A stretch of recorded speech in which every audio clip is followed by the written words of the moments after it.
Moi j'ai 4 ans et mon rêve c'est de rencontrer des licornes. Entreprends tes rêves, le podcast des rêveurs qui passent à l'action. J'irai au bout de mes rêves, tout au bout de mes rêves. Entreprends tes rêves, le podcast des rêveurs qui passent à l'action. C'est une invitation à entrer dans les coulisses de l'entrepreneuriat avec mes invités. C'est 2 lundis par mois et sur toutes les plateformes d'écoute. Je suis Alexandre et mon rêve c'est de faire le tour du monde. Mon rêve, c'est de créer un podcast. Et après, comment je ferai le tour du monde? J'aurai un sac à dos. Mon rêve, c'était d'être Claire Chazal. J'ai rêvé d'être pilote de F1. Mon rêve, c'était d'être artiste peintre. Et aussi de aller sur la lune et de être libre. J'irai au bout de mes rêves, tout au bout de mes rêves. Rendez-vous sur Les Vedettes en scène.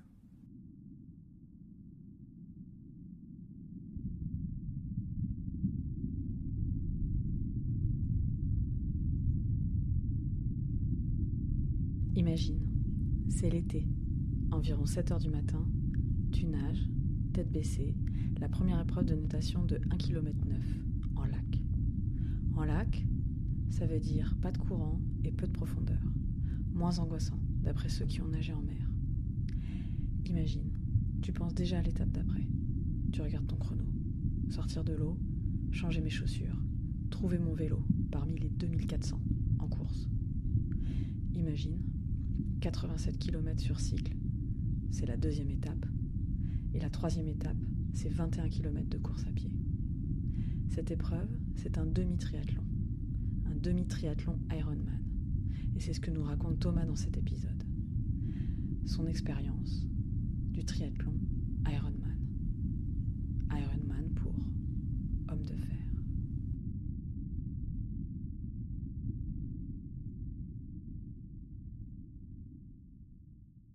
Bonjour à tous, chers auditeurs. Je vous retrouve aujourd'hui dans cet épisode avec Thomas, qui a décidé de devenir Ironman. Thomas, est-ce que tu peux nous raconter ce rêve ? Avec plaisir, bonjour déjà et merci beaucoup de me recevoir ici. Oui, alors effectivement, j'ai ce rêve qui a démarré il y a 2 ans et demi maintenant. Ironman, donc déjà pour redonner un petit peu de contexte, donc c'est un triathlon, donc c'est une marque, mais c'est un triathlon d'un format qui est XL, ce que je vise, avec donc 3800 mètres de natation, 180 km de vélo et 42 km à pied. Ça, c'est ce que j'aspire à faire, on va dire, en 2026. Différentes étapes, évidemment, sont nécessaires, on va dire, pour y arriver, parce qu'on ne se jette pas là-dedans du jour au lendemain comme ça. Et donc, mon aventure triathlon a démarré il y a 2 ans et demi à peu près. Le contexte, c'est que dans mon travail, j'ai une amie qui faisait du triathlon depuis quelques mois déjà, elle m'en a parlé. Et je me suis dit, pourquoi pas essayer ça, ce serait une nouvelle expérience pour moi. Je sortais de 25 ans de basket, donc vraiment rien à voir. Et cette amie qui s'appelle Marlène, à qui j'enverrai d'ailleurs ce podcast, ça lui fera plaisir, m'a parlé du triathlon. Donc c'est vrai que j'avais déjà un peu couru au collège ou au lycée, mais c'était pas forcément des bonnes expériences à ce moment-là. Je me suis dit, à 30 ans, peut-être que ça vaut le coup d'essayer.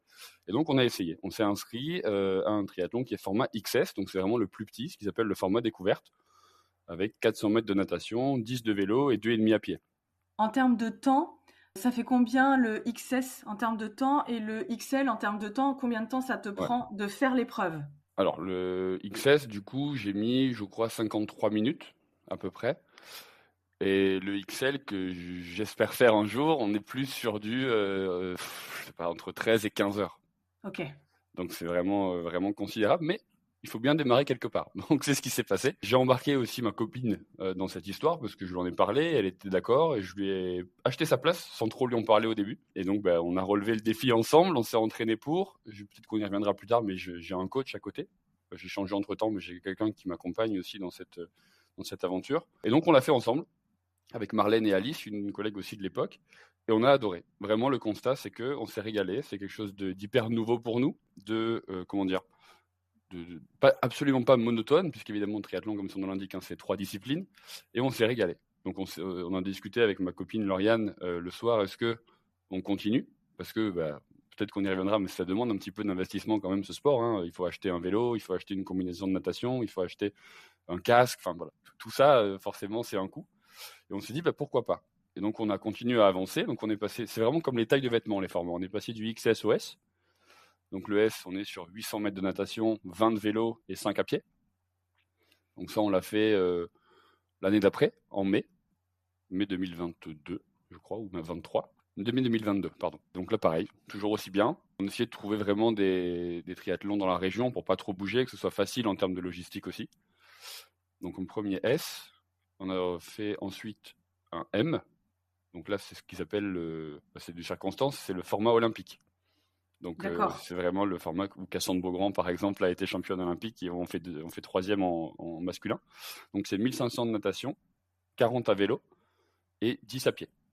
Donc là, déjà, on commençait à toucher un peu vraiment, on peut parler de, pas de longue distance, mais ça commençait, en tout cas pour nous, à avoir un impact.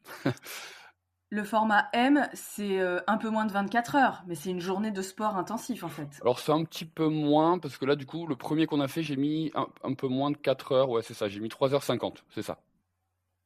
Ok. Et donc c'était pas... Là c'est la première fois où vraiment on s'est pris une claque, en tout cas en termes d'endurance, de résistance musculaire, et où j'ai eu beaucoup de mal, en tout cas à ce moment-là, à finir. Parce que sur la course à pied, c'était difficile, ces 10 derniers kilomètres pour moi en tout cas. Mais on y est retourné parce que 4 jours après, une fois que tout était passé, on s'est dit en fait c'était quand même vachement bien. Toujours pareil de vivre ça à deux, de s'attendre sur la ligne d'arrivée, etc. Enfin, c'est des moments de partage différents de tout ce qu'on a pu vivre ensemble avant avec Lauriane, je parle bien sûr. Bien sûr. Et du coup on s'est réinscrit à un autre M. Et pour la petite histoire, le M auquel on s'est inscrit, du coup le dernier M qu'on a fait, c'était dans la même ville où on avait démarré par le XS un an avant. Tu as pu voir finalement comment tu avais évolué. Exactement. Il y a combien d'années entre ton XS et ton M? Eh ben, je pense qu'il y a un an à peu près, quasiment, parce qu'on a dû faire septembre 2022 le XS, donc c'était dans la ville qui est à Istres, donc dans le sud de la France, et un an après, septembre 2023 du coup, oui c'est ça, septembre 2023, on fait le M d'Istres, et c'est vrai qu'on a pu effectivement voir l'évolution, parce que quand on a fait le XS en septembre 22, on regardait les athlètes qui faisaient le M avec leur N en se disant mais comment c'est possible de faire ça? C'est-à-dire que nous on sortait de 400 mètres de natation, on était lessivés, vraiment hein, à ce moment-là. Hein. On enchaîne avec 10 de vélo et 2,5 à pied, on était morts à la fin. On avait fait 1 heure d'effort, mais on était lessivés. Et on voit ces gens, qui pour nous à l'époque étaient des extraterrestres, hein, sortir de 1500 mètres de natation, rouler 40 bornes de vélo, surtout qu'en plus à Istres, c'est 3 boucles de 13 km. Donc, le parcours, on le connaît. Donc mentalement, c'est pas simple. Et après, pareil pour la course, c'est 2 boucles de 5. On se disait, c'est des monstres, quoi. Et au final, on a réussi petit à petit à devenir ce qu'on appelait nous des monstres à l'époque. Donc on était assez contents et assez fiers au final d'avoir réussi ça. Alors les temps, nous le triathlon, je dis souvent ça, que c'est paradoxal parce que c'est la première fois que c'est un sport où quand on s'aligne sur la ligne de départ, on sait qu'on va pas gagner. En tout cas, je le ressens comme ça. Parce que il y a des gens qui font du triathlon en club, comme j'ai pu faire du basket pendant 25 ans. J'ai des gens de mon âge qui font du triathlon pendant 20 ans et c'est pas grave. En fait, j'ai appris à toujours eu ce truc de compétition. Le basket pendant 25 ans, il fallait gagner tous les dimanches pour essayer de monter en classement, etc. Et c'est assez apaisant au final d'être sur une ligne et de se dire qu'on fait un combat contre soi. Un combat, le mot est fort, hein, mais c'est un défi contre soi-même et contre le chrono. Mais je sais que déjà, j'en ai gagné aucun. Et au final, la meilleure place que j'ai pu faire, c'est sur le XS en 2022. Après, impossible de gagner, mais c'est OK. Donc, j'ai accepté ça. L'enjeu, en fait, pour toi, c'est pas tant d'être le premier, c'est de... Peut-être que ce soit de plus en plus confortable de le faire et de pouvoir observer comment ton corps et ton mental, puisque les deux sont en jeu, comment finalement tu évolues. Parce que... c'est pas étonnant finalement avec ce que tu racontes que tu veuilles refaire un M en fait pour gagner en confort et puis hop par palier finalement aller vers le XL. C'est exactement ça et on a vu des évolutions. Hein. Alors il y a toujours des choses à régler, on peut toujours s'améliorer bien sûr, comme tu le dis, que ce soit physiquement dans l'entraînement pur et sur la partie mentale qui pour l'instant est moi celle qui me fait un petit peu de défaut. Donc oui, c'est clair. Gagner, alors s'il y a une opportunité un jour, je pense que je la saisirai, mais en tout cas, elle se présente pas. Et disons que j'ai pas envie de m'entraîner dans l'optique de gagner une course. Alors c'est bizarre hein, de dire ça, Mais j'ai envie, effectivement, comme tu dis très justement, de m'entraîner, parce que j'aime ça. J'ai appris à aimer ça, hein. Alors, et j'aime pas non plus toutes les séances, on va pas se le cacher. Il y a des séances qu'on n'a pas envie de faire. Alors là, on est encore dans la saison où ça va, hein. Septembre, octobre, je vis à Marseille, donc dans le sud, ça passe à peu près correctement. S'entraîner en janvier, c'est pas la même chose. Je pense et c'est vrai pour tous les sports d'ailleurs, hein. Quand tu décides, quand tu as ce déclic de te lancer dans le triathlon, parce que l'une de tes collègues t'en parle, et que tu embarques finalement ta copine, vous avez tous les deux les conditions physiques. Comment vous enclenchez? Parce que c'est un effort physique qui est extrêmement intense. Alors certes, tu as un passif avec 25 ans de basket, mais est-ce que ta compagne avait finalement les mêmes capacités, c'est pas le terme, le même passif très très sportif? D'où toi en tout cas tu partais avec le challenge que tu étais amené à faire? Ah, c'est une très bonne question. Elle avait, oui, du passif sportif, elle a pu faire du rugby et des sports de combat avant. Donc c'est clair qu'il y avait un passif sportif derrière, et je pense que c'est aussi ce qui nous a permis de se dire, bah ok, on peut tester. Parce qu'effectivement, on a une résistance à l'effort. Alors attention, c'était pas du tout comme je pense aujourd'hui, avec les 2 ans d'entraînement qu'on a, mais il y avait une base, en tout cas nécessaire, et suffisante plutôt, pour se dire, bah, en tout cas, on peut partir sur l'entraînement pour un XS, qui nous permettra de le terminer. Le temps, comme je disais tout à l'heure, c'est pas grave, mais en tout cas, on pourra le finir et arriver à voir si on a pris du plaisir ou pas. Et il s'avérait que oui, et après, on a grimpé. Et oui, nous comment on s'est adapté? J'avais un coach à côté, une coach à l'époque, j'ai changé entre-temps, mais voilà, avec qui, du coup, qui me coachait avant, plus sur une partie musculation, renforcement musculaire et nutrition, parce qu'il y a 4-5 ans de ça, je faisais 100 kilos.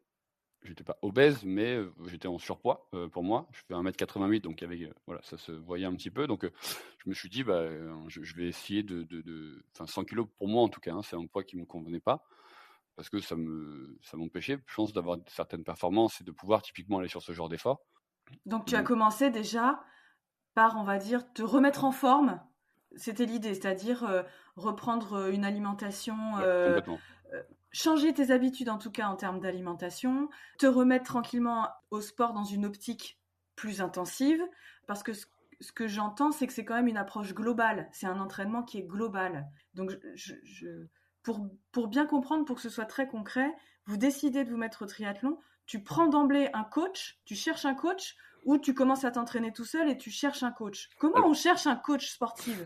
Comment on trouve? C'est une bonne question. Alors le coach, je vais peut-être pas être très clair, je l'avais déjà avant. Et donc du coup, j'ai parlé avec elle de ce nouveau projet. Mais très bonne question, comment je l'ai trouvé? Là, honnêtement, ça a été du bouche à oreille. C'était une personne qui s'appelle Sally, qui a fait la même école de commerce que moi, et que Lauriane. Et que Lauriane connaissait, du coup, bah, elle s'est lancée, et on a été quasiment ses cobayes d'ailleurs de démarrage de coaching sportif, donc ça s'est très bien passé. Donc là, on lui a parlé de ce projet triathlon, donc elle était ravie, parce que c'était pas forcément quelque chose avec qui elle avait déjà coaché, elle avait déjà coaché des gens, donc on s'est lancé là-dedans aussi, donc c'était vraiment agréable. Donc ça veut dire que là, effectivement, il y a une rigueur à mettre en place, parce que déjà, c'est un effort financier, hein, attention, mais c'était en connaissance de cause, je le savais, donc on était au clair là-dessus, il n'y avait aucun problème, pas de tabou ou quoi que ce soit. Mais bon, c'est normal, hein, elle fait son métier, donc il faut rémunérer, c'est l'objectif aussi. Par contre, derrière, ce qui est agréable, c'est d'avoir un planning à tenir avec des entraînements qui sont déjà écrits, et où on peut, en quelque sorte, mettre les œillères et travailler. C'est-à-dire qu'elle va me dire, ta séance de cours, c'est ça, ta séance de renfo, c'est ça, ta séance de natation, elle est comme ça. Ok. Et donc ça, c'est vrai que c'est un luxe, je trouve. Alors, je suis pas du tout en train de dire que on peut pas faire ces épreuves-là en s'entraînant tout seul, hein. Attention, pas du tout.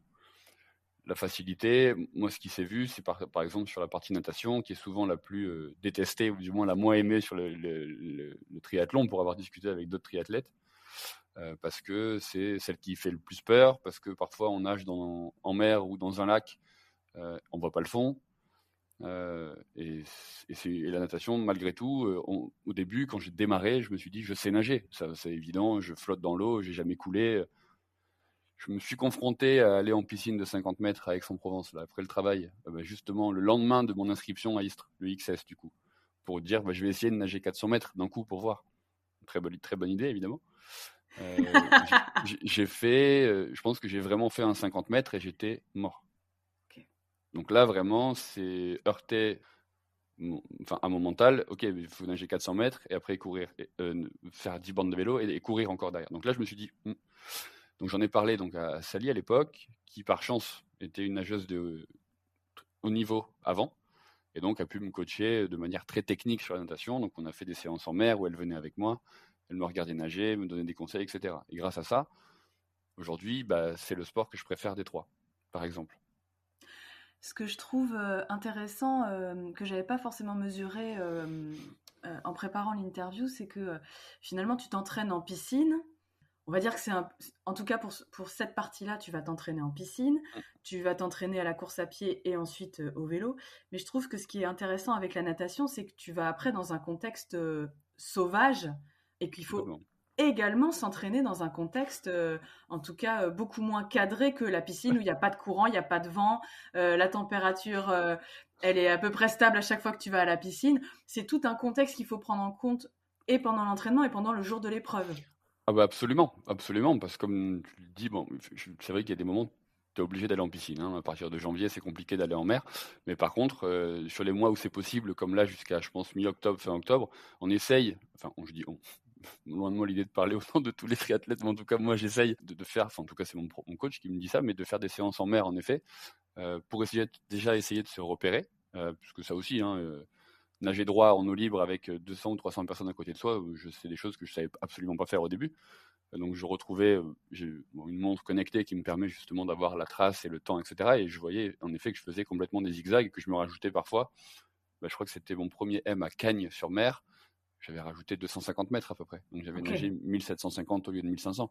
Donc il y a effectivement plein de choses, de paramètres à prendre en compte. Effectivement, la température de l'eau en est une, le courant bien sûr, l'orientation et les départs d'un coup. C'est-à-dire que pour tous les triathlons, hormis le demi-Ironman qu'on a fait, que je raconterai peut-être un petit peu plus tard, mais en Avec tout cas, plaisir. c'est des départs, ce qu'ils appellent en mass start, alors dans l'anglicisme, mais donc, à Cagnes, on était 400 sur la plage, et au coup de pistolet, tout le monde s'élance dans l'eau. Ça doit être très impressionnant au début. Donc c'est assez impressionnant. J'ai des vidéos que je pourrais te montrer si tu veux. Ça fait peur, en vrai. Ça fait peur parce que on prend quelques coups. Alors par chance, j'ai des collègues qui c'est arrivé, qui se sont pris vraiment des coups de involontaires, hein, mais des coups de pied dans les côtes, ou des gens qui se font nager dessus, ou qui t'arrachent les lunettes, qui enlèvent les bonnets. Ça peut arriver. Mais étant assez craintif de ça, du coup, j'ai pris mon temps, j'ai laissé partir et je suis parti derrière. Et c'est là aussi où ça rejoint le fait que typiquement, quelqu'un qui veut gagner, il fait pas ça. Parce que quelqu'un qui va jouer la première place, il va se mettre devant, il est prêt à prendre des coups. C'est pas mon. Ça veut pas dire. C'est pas ton état d'esprit. Non, ça veut pas dire que je vais pas faire le maximum. Ça veut pas dire qu'une fois que je suis dans l'eau, je vais essayer de nager le plus vite possible, hein. Mais ça veut juste dire que je suis prêt, entre guillemets, à sacrifier peut-être 10-15 secondes sur le temps de natation pour pouvoir faire ce que je veux faire et poser une nage qui me convient. Mais pas être dans ce qu'ils appellent la machine à laver au milieu là, où c'est très vite impressionnant. Mais donc, et ça par contre on peut pas trop le travailler, parce que réunir 400 copains pour aller faire un départ au bord de la plage à Marseille, c'est un peu délicat. Mais sinon oui, tu as raison, on alterne piscine et effectivement nage en eau libre, et même pour faire du volume, parce que nager 1900 mètres en piscine c'est long, ou 1500. Alors il y a une autre question qui m'est venue quand tu parlais de ta première coach Sally. Peut-être, comme tu as changé de coach, ce qui m'intéresse, c'est qu'est-ce que tu as trouvé de bon chez Sally? Qu'est-ce que votre partenariat t'a apporté? Et pourquoi tu as voulu changer? Qu'est-ce que tu avais besoin de... Quelle collaboration tu avais envie de vivre pour les triathlons suivants? Pas pour comparer et dire bien, pas bien, mais simplement toi, qu'est-ce que tu avais envie que ça t'apporte, cette collaboration? Parce que pour faire le pont avec l'entrepreneuriat, on va le faire de plus en plus, mais peut-être une première question là-dessus, c'est comment finalement tu as choisi un bon coach? Comment tu as décidé ça? Quels critères? Intuition peut-être aussi? Alors l'intuition a joué évidemment, le fait que le choix se présente à moi aussi naturellement, hein, de par la connaissance qu'on avait de cercle d'amis proches, et qu'on ait fait la même école, et que Lauriane m'ait dit tiens, parce que c'est Lauriane qui en a parlé d'abord avec elle, ce que j'attendais et qui s'est au final très bien déroulé parce qu'elle m'a suivi pendant quasiment 2 ans en fait, hein, de 2020, oui c'est ça, quasiment 2 ans et demi, donc c'est quand même une histoire qui a duré assez longtemps. Au final, elle cochait honnêtement toutes les cases, et je l'avais déjà dit, et d'ailleurs quand on a arrêté la collaboration, ça s'est très bien passé, et on parle encore aujourd'hui, hein. On se voit à la salle de sport quand j'y vais, parce qu'elle est toujours coach là-bas. Je sais qu'on va se programmer des séances de natation ensemble, donc la relation est très bonne. Mais il y avait ce côté, je pense que j'ai beaucoup besoin ça rejoint ce que on disait tout à l'heure sur la partie mentale, mais j'ai parfois, en tout cas sur la partie sport, des manques de confiance en moi, une séance qui va pas trop bien se passer, ça pouvait, moins maintenant, mais à l'époque, remettre en question pas mal de choses sur est-ce que je vais arriver à faire cette course en entier, ce genre de choses-là. Et elle était toujours là pour m'aider. C'est-à-dire qu'en gros, elle était disponible aussi en dehors des heures de coaching. J'avais évidemment son numéro ou son Instagram ou autre. Je sais que je pouvais lui écrire aux heures normales, bien sûr, mais en tout cas, que j'obtiendrai toujours une réponse. Pas de bah non, j'ai pas le temps, ou bah, je suis en coaching, rappelle-moi, ou ce genre de choses. Donc, il y avait vraiment cette proximité. Tu pouvais finalement lui partager tes doutes au cours de l'entraînement parce que du coup, la fréquence de vos entraînements était comment par semaine? Alors, on se voyait en séance individuelle 2 fois par mois. Ok. Donc 1 fois toutes les 2 semaines. Parce que c'est un coût aussi, c'est normal, hein, on lui prend 1 heure de son temps, donc c'est quelque chose qui se facture, il n'y a aucun souci avec ça. Et après, donc elle m'envoyait le programme pour des séances que je faisais moi tout seul. Ok. Donc ça, c'était le deal au départ et qui a été totalement respecté. Mais ce qui fait que bah, quand j'avais une question sur un exercice ou qu'un soir ça allait pas trop parce que j'estimais avoir raté une séance, je sais que j'avais toujours son WhatsApp ou autre, que voilà, elle était là. Et honnêtement, rien que ça déjà, cette bienveillance, ce support, ce soutien que j'ai pu avoir, c'était gagné. Je veux dire, je demandais pas plus que ça, hein. Vraiment, hein. Et elle l'a fait parfaitement. Oui, c'est finalement un petit peu comme en entrepreneuriat où tu es en autonomie Oui, sur ton projet. Tu as exactement. besoin parfois d'avoir des étapes, on va dire, avoir un regard extérieur sur ton travail. Et puis, tout entrepreneur, en tout cas, j'en connais aucun qui n'est pas traversé de temps à autre par le doute, par une remise en question, qui est très saine, hein, selon Oui, bien moi. sûr. Ouais, Mais ouais. en tout cas, j'aime beaucoup ce parallèle, tu vois, de à la fois être très autonome et libre et se fixer soi-même ses objectifs et d'avoir quelqu'un quand même en suivi. J'aime beaucoup cette Ouais. image.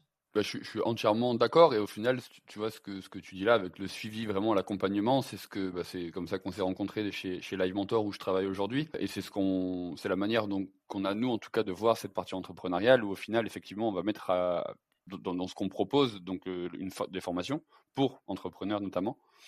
On va associer un mentor avec un entrepreneur, justement, qui, effectivement, est en parallèle totalement en miroir avec un sportif qui a son entraîneur, hein, pour le coup. Et donc, c'est ça aussi de se dire, j'ai quelqu'un, alors, pas quelqu'un sur qui me reposer, parce que ça va forcément demander du travail, mais quelqu'un voilà, peut être là pour rassurer potentiellement et qui peut parfois orienter des choix et aider et à prendre certaines décisions. Et je compléterais du coup pour ce que tu évoques, c'est effectivement que je suis une formation Live Mentor et je salue d'ailleurs mon mentor Marlène qui se reconnaîtra. Je pense qu'on parle Ah probablement de la même Marlène. bah oui, voilà, exactement. Ce que je trouve intéressant, c'est que le suivi qu'elle me propose, il y a des sessions où on ne parle pas forcément du projet en lui-même, mais qu'on est vraiment sur l'état d'esprit. C'est-à-dire, je traverse une période de fatigue intense, Mhm. j'ai du mal à m'y retrouver dans ma priorisation de tâches, je doute énormément de moi, est-ce que ça va marcher? Simplement d'avoir cette présence, cette écoute régulière, c'est extrêmement structurant pour l'entrepreneuriat qui est un marathon. Et j'aime beaucoup ce parallèle avec le sport, hein. Je te l'ai dit dès le Ouais, début ouais, très juste. quand j'ai su que tu te préparais pour les triathlons, c'est que je le vois vraiment comme ça. Et c'est une image qui est pas forcément, tu vois, comment dire, le terme c'est sexy qui me vient, mais c'est pas le terme. Ça donne pas forcément envie de se dire que l'entrepreneuriat, ça va être long, ça va être fastidieux, on va se remettre en question, Ouais. on va pas forcément réussir dès la première fois à avoir quelque chose de fini. Et pour revenir à la préparation de ton triathlon, ce que j'ai cru comprendre, mais tu vas me dire, c'est que dans ton premier coaching avec Sally, on va dire que c'est une remise en forme très technique, avec un accompagnement sur ce qui peut te traverser émotionnellement. Et la transition avec ton deuxième coach, c'est plus vers le mental que tu as eu envie de travailler? Il y a eu ça et je pense plus aussi sur la partie plus longue distance peut-être, où mon nouveau coach qui est le frère d'un ami, mon nouveau coach Florent qui est le frère d'un copain qui est Stéphane. Lui avait déjà fait pour le coup un Ironman complet, qui a fait, je ne veux pas dire de bêtises parce que j'ai pas le chiffre exact, mais plusieurs marathons, plusieurs demi-Ironman aussi. Donc je me disais que voilà, c'était le moment peut-être d'opérer cette transition-là.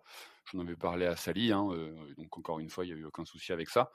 Et donc j'ai appelé, Stéphane me disait, bah, mon frère aussi est coach. Et au final, comme quoi vraiment les choses sont arrivées entre guillemets à moi comme ça, mais au meilleur des moments. Et donc j'ai fait un appel classique avec Florent d'1 heure pour parler objectif, parler comment lui travaillait, etc. Et j'ai retrouvé beaucoup de choses que j'attendais, c'est-à-dire pareil en termes de bienveillance, de soutien mental, etc. dans les moments où ça va pas. Alors il y en a moins maintenant parce que j'ai compris que le sport, j'étais pas professionnel, loin de là, que c'était pas grave d'avoir une séance où on est à 60% au lieu de 120 et que ça m'empêche pas lui de dormir maintenant parce que les triathlons a priori pour l'instant, même s'il y en a où j'ai marché, je le raconterai mais beaucoup, je les ai terminés. Donc c'est ce qui est l'objectif premier en soi.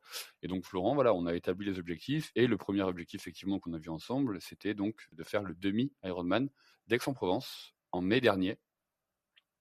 Donc là, c'était le projet initial. Vraiment, quand on a commencé le XS avec Lauriane, on rêvait déjà de faire celui-là parce que, étant à Marseille, on en entend parler de Aix dans la région, c'est un événement majeur. On s'est dit, pourquoi pas avoir déjà cette première étape-là, on verra ensuite. Il s'est avéré que après le Half Ironman du coup à Aix, on s'est dit, c'est quand même pas mal comme événement, donc pourquoi pas effectivement en faire un complet. Donc pour l'instant, c'est l'idée. Mais donc voilà, avec Florent, on s'est mis ça en point de mire. Donc au moment où on démarre notre collaboration, vraiment l'impression de parler comme un athlète professionnel, c'est exceptionnel. Alors que vraiment pas pour le coup. On ne sait pas ce qui peut arriver, Thomas, Oui. en 2026. Ouais, pourquoi pas, non. Non, mais en tout cas, donc on était parti pour 8 mois. Et donc là, c'était 8 mois de prépa à fond pour le Half Ironman, du coup, 70.3. Aix-en-Provence.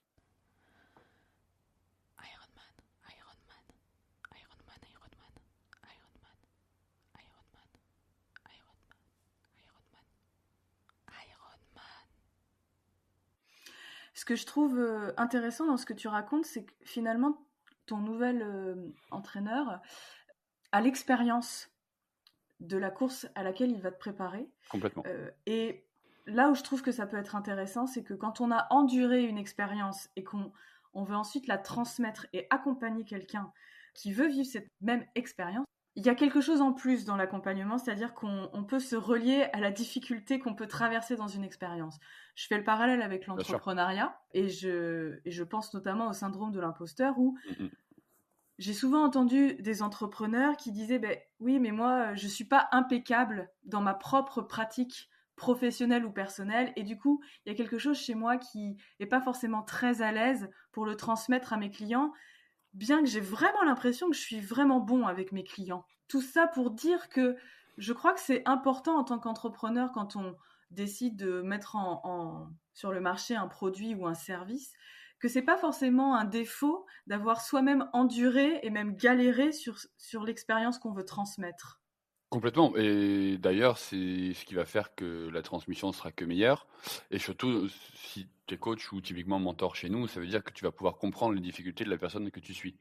Donc ça, il y a un réel enjeu. Et d'ailleurs, je pense que les meilleurs mentors, entre guillemets, ou coachs d'ailleurs, sont, comme tu le dis, des personnes qui ont enduré dans l'effort, que ce soit triathlon ou tout autre sport d'ailleurs, ou effectivement sur la partie entrepreneuriat, des gens qui sont tombés plusieurs fois mais qui ont réussi à se relever par exemple, qui aujourd'hui ont réussi, parce que je prends l'exemple de Live Mentor parce que c'est celui que je connais le mieux sur cette partie entrepreneuriale, mais par exemple nos mentors, ceux qui sont mentors chez nous, c'est qu'ils ont 3 ans d'entrepreneuriat qu'on considère comme réussi. Donc c'est-à-dire que c'est des gens qui aujourd'hui vivent de cette activité-là. Donc a priori, s'ils en vivent, on peut parler de réussite. Voilà, ça veut dire donc en tout cas pour eux. Et donc, mais comme tu le disais très justement, c'est pas du jour au lendemain, ils se sont dit c'est bon, je bosse 6 mois et puis je me paye et puis c'est nickel, je bosse d'où je veux, quand je veux, etc. C'est finalement très rare de l'accomplir aussi vite. Oui, complètement. Bon, alors nous, chez Live Mentor, on a des belles histoires, mais qui ne sont pas forcément écrites en 2 mois, ça c'est clair. Mais voilà, donc les mentors, très juste, qui peut-être ont eu des difficultés, et aujourd'hui sont en mesure de comprendre les downs de morale, de motivation, et c'est, je pense, ok, il n'y a aucun souci avec ça, que ce soit dans le sport, encore une fois, ou dans l'entrepreneuriat, qui effectivement se lit sur pas mal de sujets. Il faut accepter, nous, aujourd'hui, on va être inondé, et encore une fois aussi vrai sur la partie pro que sport, mais sur les réseaux sociaux, que tout va très bien, il faut bosser de telle heure à telle heure, et que dès le lendemain, on va pouvoir, c'est terrible ce qu'il y a eu en avant, mais se payer 8 Lamborghini, un appartement à Dubaï, ce genre de choses. Bon, chacun après a ses objectifs, hein. Personnellement, c'est pas particulièrement ça, mais tout ça pour dire que c'est pas effectivement aussi beau et aussi facile que ce qu'on voit sur les réseaux. Ça veut pas dire que c'est inatteignable non plus, attention, hein. Il y a 2 poids 2 mesures. L'objectif de réussite, il existe et il est atteignable, c'est certain. Maintenant, voilà, ça demande de, ce qu'on disait, hein, tout à l'heure, de bien s'entourer, de trouver un entraîneur qui nous correspond. Encore une fois, ça veut pas dire que si un entraîneur te correspond pas, ça veut pas dire qu'il est mauvais. Ça veut dire que peut-être qu'il, tu vois, il est un peu moins dans l'échange, il est plus technique, que voilà. Maintenant, par contre, peut-être qu'il va correspondre à ton copain ou à ton cousin ou à ta sœur. Mais Ce que je trouve intéressant dans ce que tu dis, ça revient à cette notion pour moi d'autonomie et de liberté. C'est que dans un entraînement sportif ou dans un coaching, on pourrait s'attendre à ce que le travail soit mâché. En tout cas, dans l'entrepreneuriat, on pourrait se dire, c'est bon, je suis accompagné. c'est vrai. On sait pour moi, ce qui pour moi est extrêmement dangereux à partir du moment où on commence à savoir pour toi. Donc, je vais me reposer finalement sur cet accompagnement, tout est gagné. Et ça, pour moi, déséquilibre la responsabilité du coach et la responsabilité de l'entrepreneur qui peut se faire accompagner. Là où je pense que c'est moins facile dans le sport de dire tu vas travailler tes muscles pour moi. Ça serait bien parfois d'ailleurs. Mais...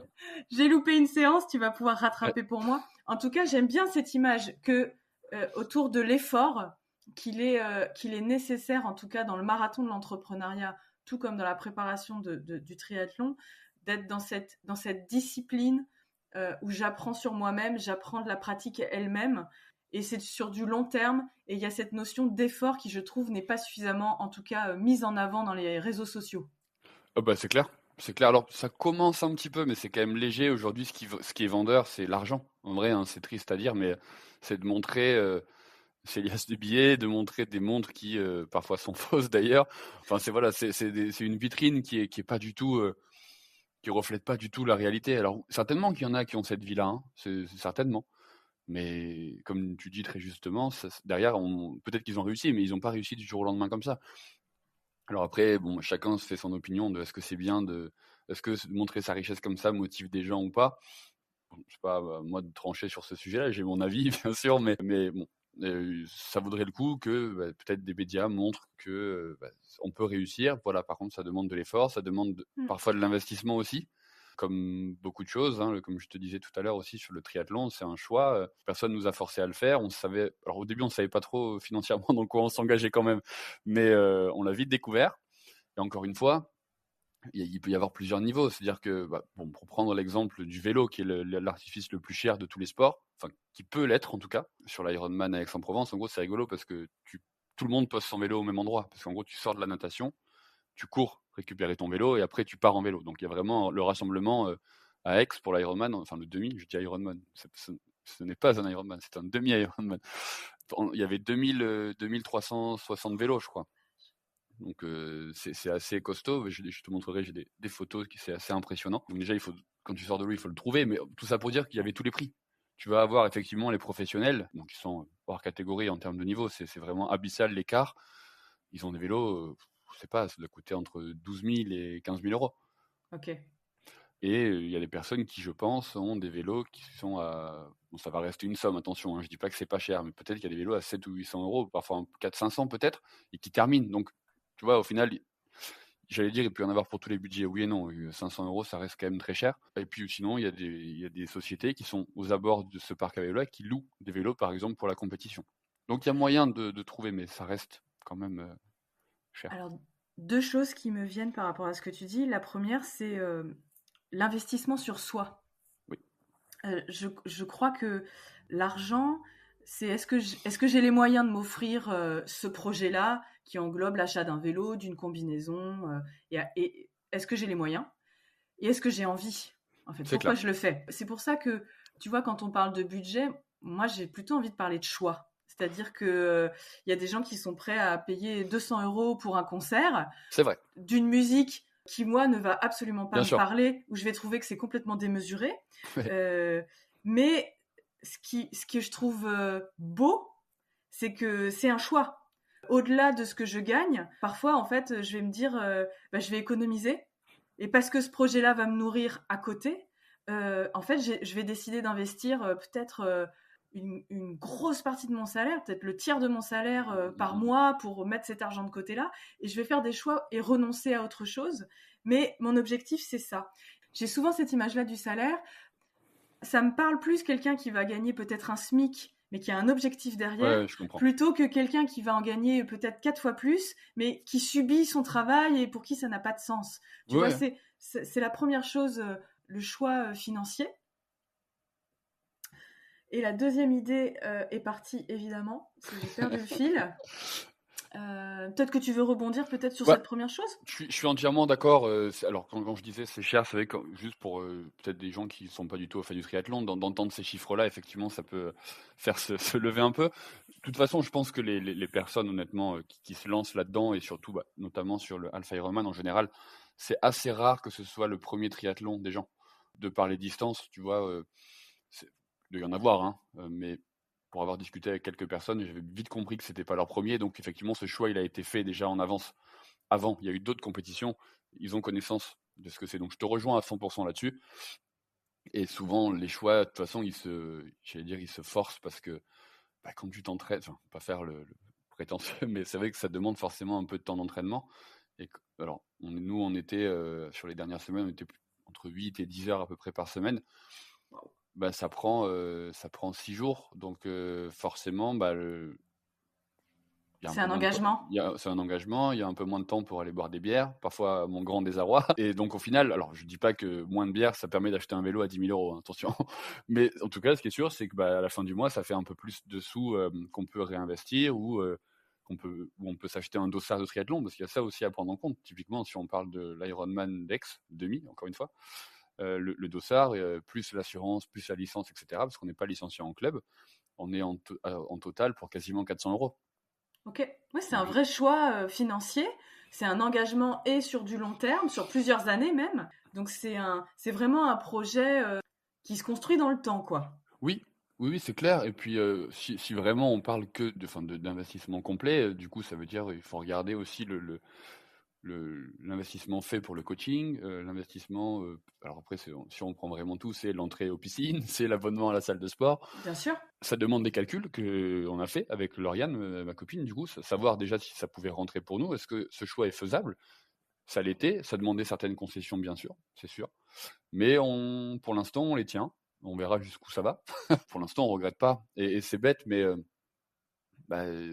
nos week-ends ont un peu changé. Alors, ça fait vieux trentenaire, ça y est, mais tu es passé de l'autre côté. Ouais, pour le coup, je le sais. C'est un peu le cas, mais les week-ends ont un peu changé. Mais je me dis, on n'a pas encore d'enfants, donc on fait un peu ce qu'on veut quand on veut, en vrai. Les week-ends, en tout cas, je parle. Voilà, et donc c'est vrai que on peut se permettre d'aller aujourd'hui faire 4 heures de vélo le dimanche matin, parce que déjà on aime bien quand même, on va pas parce que si 4 heures un truc qu'on n'aime pas, surtout en sport, hein, ce qu'on a choisi, c'est un peu embêtant. Mais voilà, et donc au-delà de tout ça, ça nous fait partager des moments différents que d'être au resto ou au bar. Alors on aime toujours bien, il n'y a pas de problème avec ça, mais c'est agréable aussi, on a eu ce renouveau-là de partager des séances de sport, et c'est génial. Je ne sais plus quel était le début de la question, mais en tout cas la fin est celle-ci. Mais non, voilà. Et donc c'est un choix. En tout cas, je suis entièrement d'accord avec ça. Un choix qui se calcule, mais qui, quand il est sélectionné, demande des efforts, c'est vrai. Mais oui, c'est un choix, et on est guidé par ça. Et si on y revient, c'est que pour l'instant, en tout cas, on a fait, en tout cas, je pense, le bon choix de partir là-dessus. Et peut-être la première invitation de cet épisode, en parallèle évidemment avec l'entrepreneuriat, ce serait peut-être d'essayer de budgétiser le projet dans lequel vous allez vous lancer.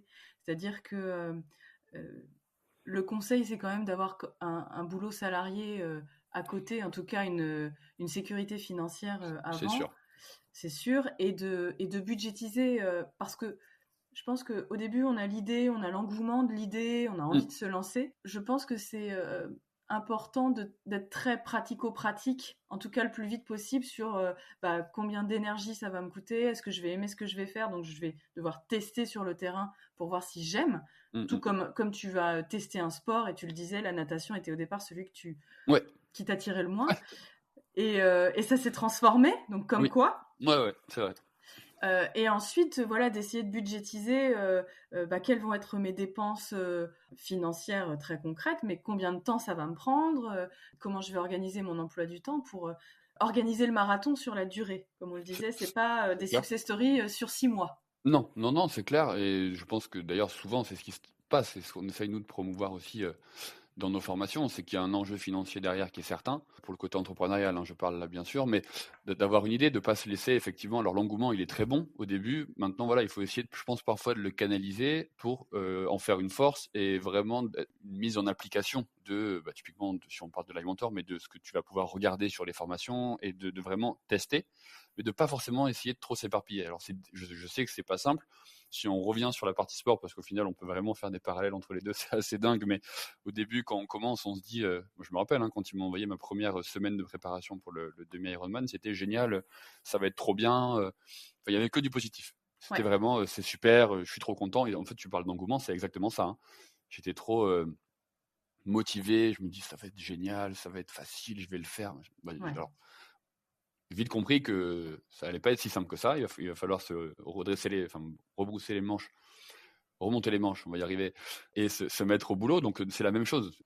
L'engouement du début, je pense qu'il est nécessaire fondamentalement. Ça prouve que tu es dans la bonne direction, que c'est quelque chose qui te tient aux tripes vraiment et pour lequel tu vis, ça peut, clairement, si c'est un projet de vie parfois. Hein, on a des gens au téléphone qui nous disent ça fait 20 ans que j'y pense, des gens qui sont en reconversion après 25 ans, 30 ans de boîte et qui ont envie justement depuis leurs 20 ans de lancer un e-commerce. Qu'est-ce qu'on a pu avoir de bougies artisanales, par exemple, tu vois. Des gens qui créent ça dans leur garage ou dans leur maison depuis 20 ans et qui n'ont jamais trop osé. Et c'est vrai que quand ils nous disent grâce à Live Mentor, ils ont réussi, quelque part, on est hyper heureux d'avoir ces belles. Ça, c'est des success stories pour le coup, qui fonctionnent, mais qui ont mis plus de 20 ans du coup à déjà émerger, où l'engouement a mis beaucoup de temps avant de naître.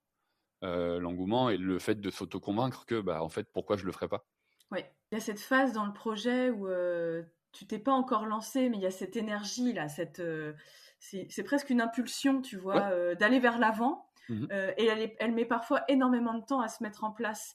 Et effectivement, chez Live Mentor, je trouve que l'approche dans les formations, en tout cas, je trouve que ce qui vous différencie et ce qu'on n'évoque pas assez, en tout cas dans les accompagnements que moi j'ai pu suivre en tant qu'entrepreneuse, parce que ça fait 5 ans que je travaille sur mon projet, c'est de pas assez tester sur le terrain. C'est-à-dire qu'on va te donner beaucoup de théories, l'idéal ce serait de faire comme ça, de remplir tel outil, je sais pas, par exemple, bien cibler ta clientèle.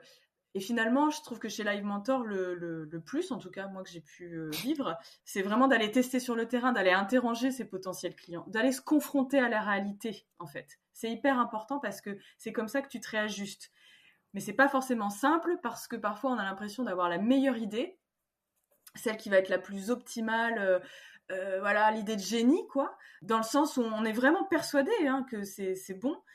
Et la réalité du terrain nous ramène à plus de pragmatisme, à peut-être optimiser mieux les choses. Et j'ai l'impression que dans le sport, c'est aussi ça, ce que tu racontes dans cette première semaine d'entraînement où finalement, tu pourrais y aller à corps perdu, là où ça a besoin d'être canalisé dans pas après pas, une réussite après une réussite, et quand ça se passe moins bien, on observe ce qui s'est pas bien passé, hop, pour la suite. Ce serait l'image que j'aurais envie de donner pour l'entrepreneuriat. Ouais, c'est ça. Hein. C'est ça, c'est un peu ce qu'on disait, c'est-à-dire que tu vas avoir cette folie du débarrage, où tu vas dire je suis prêt à tout, j'ai une armure en acier et je vais pouvoir accepter tous les coups et limite ne jamais poser genou à terre pour pouvoir avancer et continuer. Alors, encore une fois, je pense qu'il y en a pour qui c'est déjà arrivé, mais c'est peut-être plus rare. Mais entre guillemets, tomber et se relever, c'est pas un signe de faiblesse. Hein. Au contraire, je pense qu'avoir cette résilience de se dire, ok, maintenant, comme tu disais, on va regarder en arrière. Peut-être que sur mes campagnes marketing, j'en ai testé 2. J'ai fait du A/B testing. Pourquoi la A, elle n'a pas marché? Ok, parce que c'était pas la bonne photo, ou je me suis pas adressé à la bonne cible, ou je l'ai mal mis en avant sur les réseaux sociaux. C'était peut-être pas le bon réseau aussi de base, etc. Et en checkant un petit peu cette to-do à regarder peut-être à chaque fois au démarrage pour vraiment être certain que on est dans les bons clous et que c'est la bonne chose à faire au bon moment, etc. Déjà, il va y avoir une amélioration certaine parce que ça veut dire que tu es en mesure d'avoir une autocritique qui est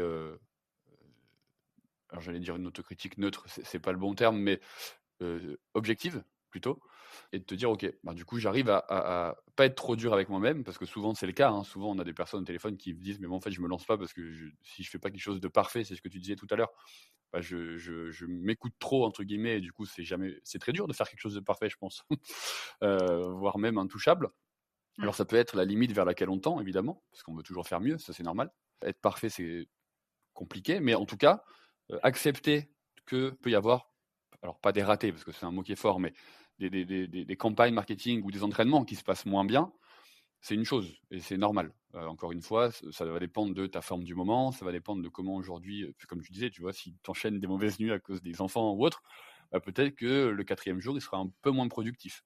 Oui. Aussi bien sur la partie boulot que si bah, j'avais par exemple des enfants, ce qui n'est pas le cas encore une fois, mais 3 nuits où tu dors pas, peut-être que le 4e jour, bah, la sortie vélo, elle va être très longue. Tu vois, je vais la sentir passer beaucoup plus que si j'avais fait 3 fois 9 heures de nuit. Et je trouve que le parallèle avec l'entrepreneuriat, c'est que un raté, si on peut utiliser ce terme, on va dire générique, mais qui est fort. Hein. Moi, j'ai une approche de l'échec. Pour moi, l'échec est plutôt un détour qui permet de réajuster. On est d'accord. C'est pour avoir le même vocabulaire, la même grille de lecture. Ça ne nous détermine pas. Parce qu'on a l'impression parfois que quand on rate une campagne marketing, ou tu vois, on va tester des choses sur les réseaux sociaux, puis ça va pas prendre, ou on va avoir des retours un petit peu frontaux, on pourrait prendre les choses personnellement. Et je trouve que l'apprentissage, en tout cas dans l'entrepreneuriat, c'est mon expérience et c'est les retours aussi que j'ai des entrepreneurs, ça ne nous détermine pas. Donc l'invitation peut-être que je pourrais vous proposer, c'est ok, il y a quelque chose qui se passe pas comme vous voulez dans le déroulement de votre projet, c'est essayer de reprendre factuellement qu'est-ce que j'ai fait, exactement, qu'est-ce qui potentiellement n'a pas marché, et comment je pourrais faire mieux la fois d'après. Et c'est un réajustement constant, tout comme un entraînement, et tu l'as évoqué plusieurs fois, du coup j'aimerais te poser cette question. Tu as l'air d'avoir traversé des périodes de doute sur ta capacité physique, sur certains entraînements qui se sont pas passés comme tu veux. Est-ce que tu peux nous en dire un peu plus sur cet état d'esprit-là qui pourrait t'embarquer vers je laisse tomber, ou je suis nul, enfin tu vois, ou sur des croyances. Ça, je me le suis déjà dit, hein. Ça, je me le suis déjà dit. C'est d'ailleurs le travail qu'on fait actuellement avec mon entraîneur sur cette partie mentale, où on a essayé on s'est dit, on essaye de bannir ces mots. Je vais pas y arriver, ou je pense pas que, enfin voilà, tout parce que m'a fait remarquer que j'avais à l'époque, quand je parlais vraiment sport, ce tic de langage, de dire ça me paraît difficile, ou ce genre de choses. Donc c'est des trucs qu'aujourd'hui on essaye de bannir du langage. Oui, des entraînements compliqués, ça m'est arrivé, des séances pas finies parce que pas envie sur le moment, et un peu coup de nerf en mode c'est bon, ça m'énerve, j'arrête. Il n'y en a pas eu beaucoup, mais ça m'est arrivé aussi. Et surtout à la fin, où plus on avance de l'Ironman demi, pardon. Plus évidemment le mois, donc c'était en mai, donc le mois d'avril en termes d'entraînement était affreux, parce que c'est là où on a les plus grosses séances, en tout cas à notre échelle, hein, encore une fois. Mais c'est du 3-4 heures de vélo, et puis derrière c'est 1h10 de course enchaînée, donc ça commence à taper un peu fort.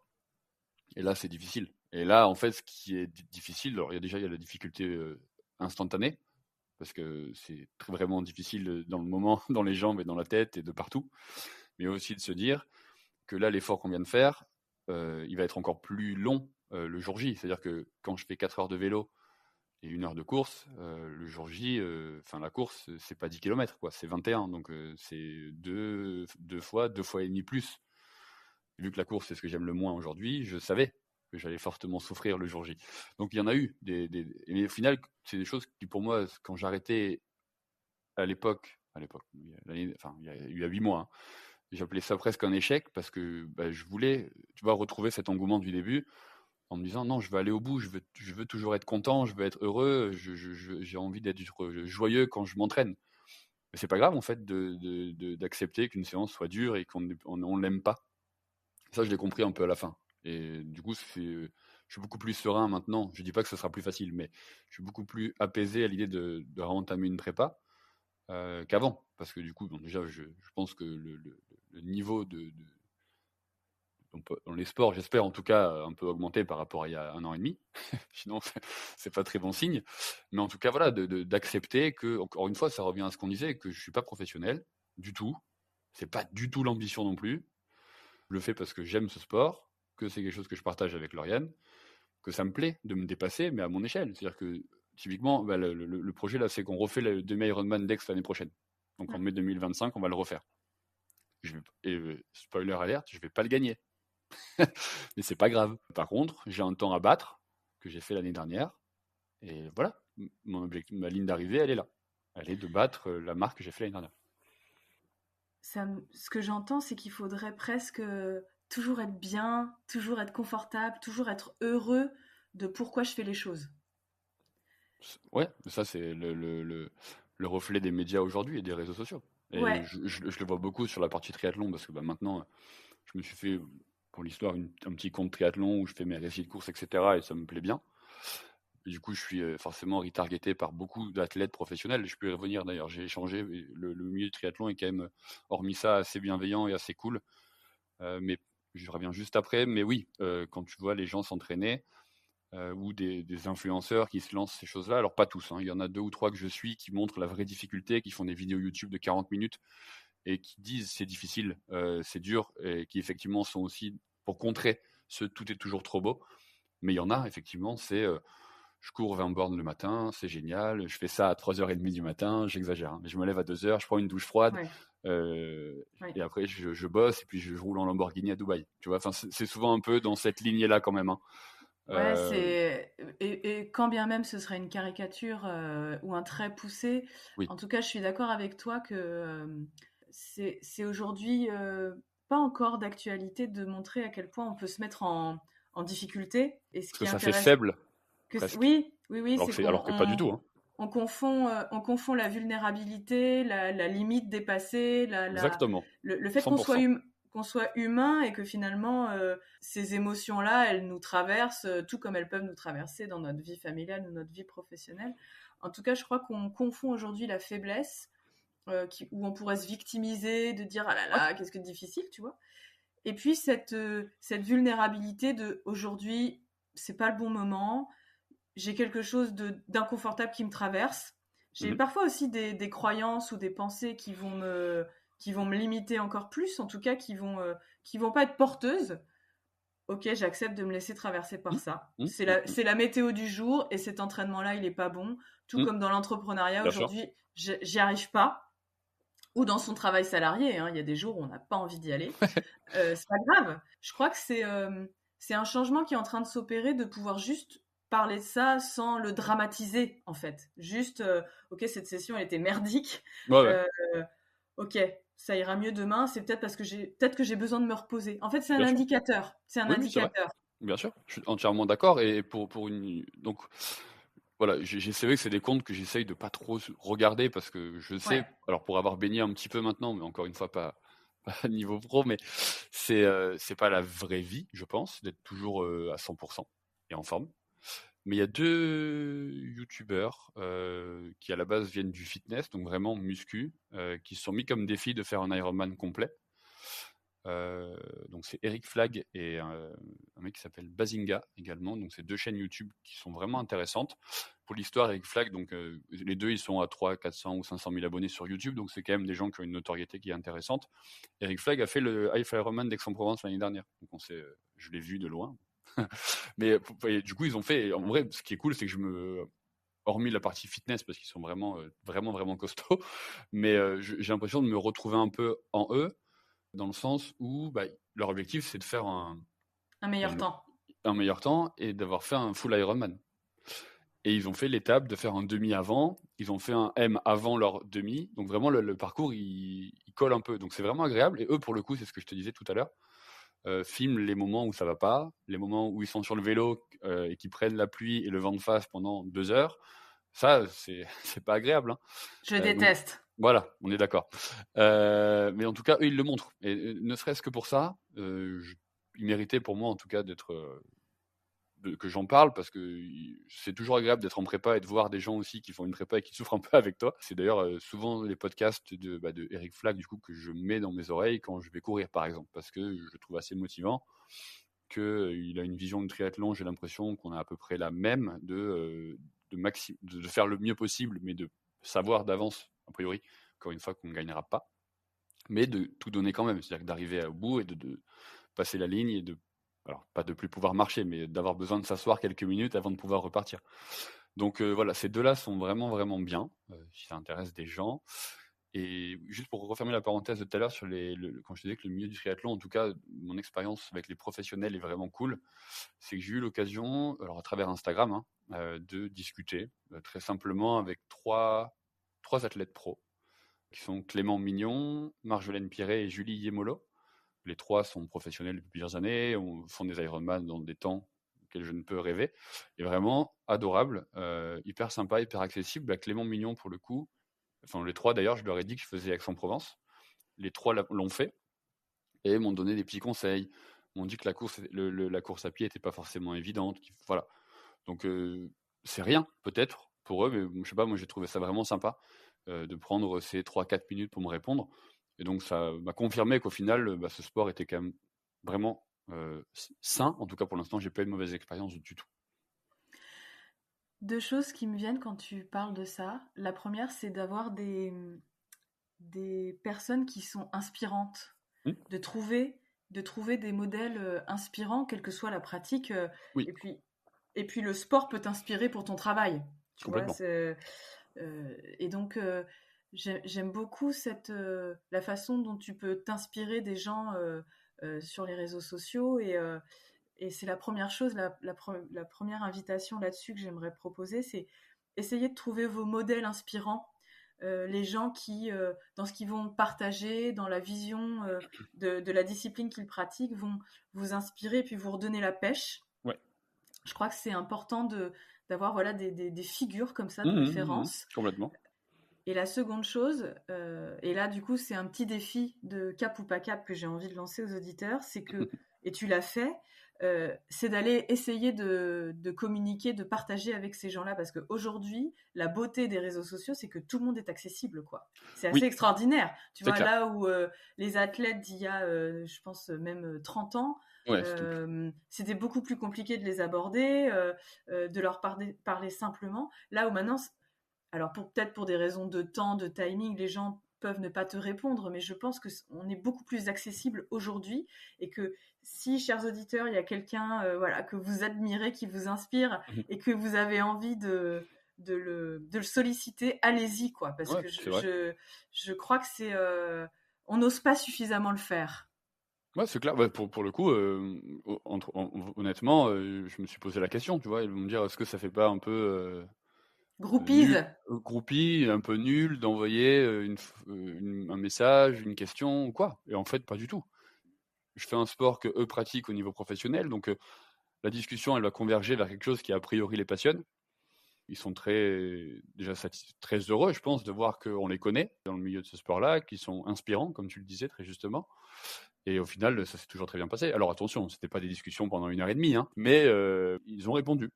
Pourquoi pas créer des affinités, tu vois, c'est pas avoir d'attente sur l'échange, mais en tout cas, ne pas se l'interdire, en tout cas. C'est là où je veux en venir.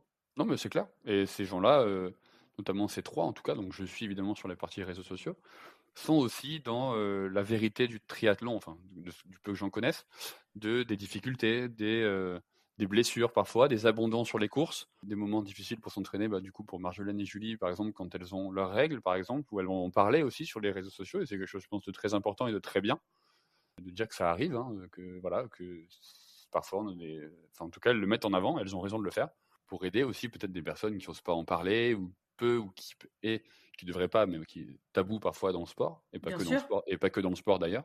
Mais qui est absolument pas évoqué pendant les Jeux Olympiques. Tu vois, c'est clair. En quoi une performance sportive, elle peut être impactée. Impactée, c'est le terme, impactée par ça, par ce cycle de vie. C'est exactement, tu l'as dit, c'est un cycle de vie. Donc c'est clairement un sujet qui est beaucoup trop passé sous silence actuellement. Donc à leurs échelles, qui commencent à être très grandissantes, parce que du coup les deux sont, comme je dis, des athlètes inspirantes, exceptionnelles, et donc elles en parlent, et je trouve ça très bien qu'elles le fassent. Elles ont raison de le faire, et en tout cas, voilà, très accessible ces trois personnes-là. Donc vous pouvez peut-être leur parler si vous avez des questions sur la partie triathlon.